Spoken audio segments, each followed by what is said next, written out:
Hi and welcome to Codeascope, an online application for creating, managing, and analyzing your barcodes. In this tutorial, we're just going to take a look at how you can use Codeascope to create barcodes one by one, how you can use Codeascope to create barcodes en masse from a spreadsheet. We'll show you some of Codeascope's barcode management features, and we'll take a look at how Codeascope can help you analyze who scanned your barcodes. So let's start by looking at creating trackable barcodes. So Codeascope has the ability to actually create over 50 different barcode types when you choose create standard barcode. But we have a special feature called trackable barcodes, which works with QR codes and data matrix codes.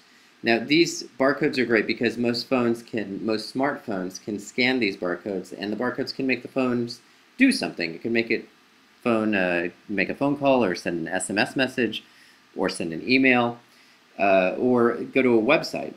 So QR codes are great for doing interactivity between your print world and your online world. So let's take a look at some of the actions that you can make your phone take using QR codes with Codeascope. A web address, an email, contact, telephone call, text message. You can make your phone do all these things. Let's just take a look at email. When we choose that, we're prompted with a number of fields that we can fill in: the email address, the subject line, and the body of the email. If we were to fill these in and save it, Codeascope would then format the information together in a way that the telephone could understand when it scans that single barcode.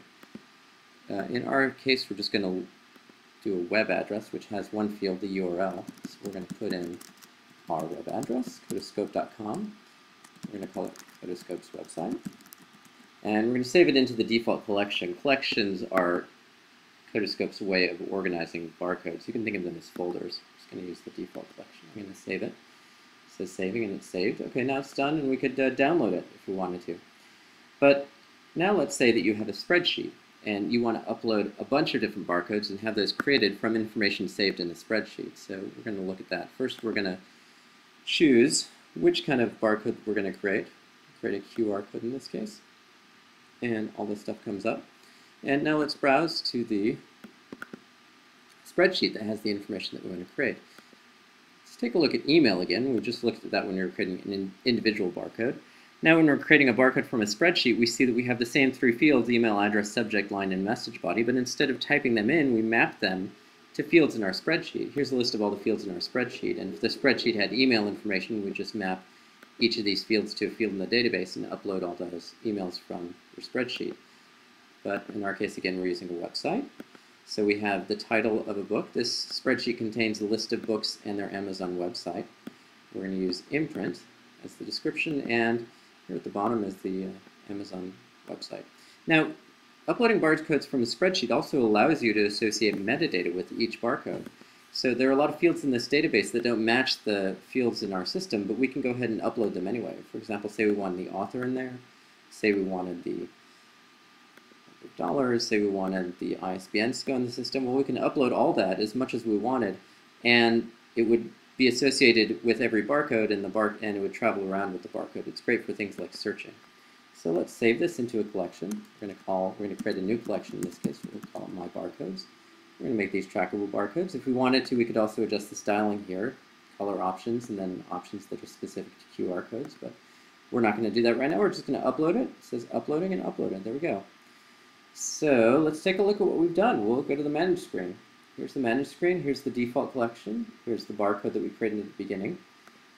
Here is that collection that we just created, and here are all those barcodes that we just uploaded. And we can click from one barcode to the other. Every time you click on a barcode, there's a little thumbnail and all the information about the barcode, and the metadata that we uploaded is right there. And we can do a search if we wanted to. Let's say we search for Peach Pit.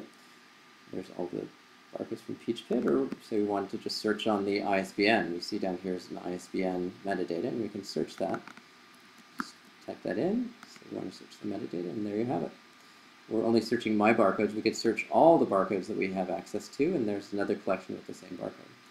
So that's an overview of searching.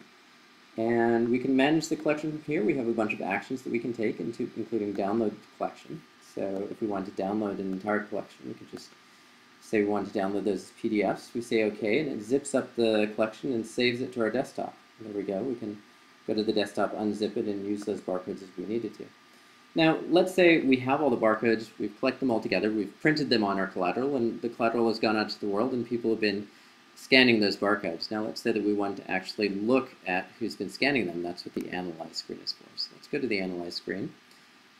And here's the Analyze screen. This gives you a visualization of the people of the scans that have been done to your barcodes. These are visual looks at the data. And here's a chart showing you all your data. In this case, we're looking at all the categories.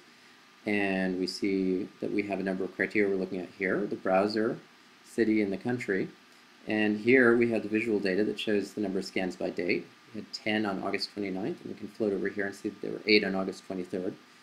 We could choose different visualizations. If we wanted to see the scans by operating system, we click there, and we see that there were 9 scans on the iPhone and 9 on the Macintosh. And we can just choose from the different visualizations here. And if we wanted to adjust the chart down at the bottom, we could go ahead and do that. There are a lot of different criteria we could add in here. Let's say we didn't want to see the city, we just want to see the country, and we want to see the date, but we didn't want to see the browser. So I uncheck those, I click over here, the browser goes away, all we have is the country and the date. And we see that there were 8 scans on the 23rd and 9 scans on the 29th. If I wanted to, this shows you all the collections. I could drill down into a single collection just by clicking on the collection, and it shows you all the barcodes in that collection and the dates that those scans were made. And if I want to look at a single barcode, I could just click on that single barcode. It shows you the barcode name here. It says there's 1 scan on August 23rd. So lots of different visualizations you could do with your data here. Lots of different ways that you can organize and analyze your barcodes. And that's just a quick overview of some of the features that Codeascope offers you. We encourage you to sign up and try out the system. It's in free beta right now through 2011. And I would like to thank you very much for taking the time to learn about the system. We are continuing to work on great features, and if you sign up for the system, we'll let you know when those features start to come out.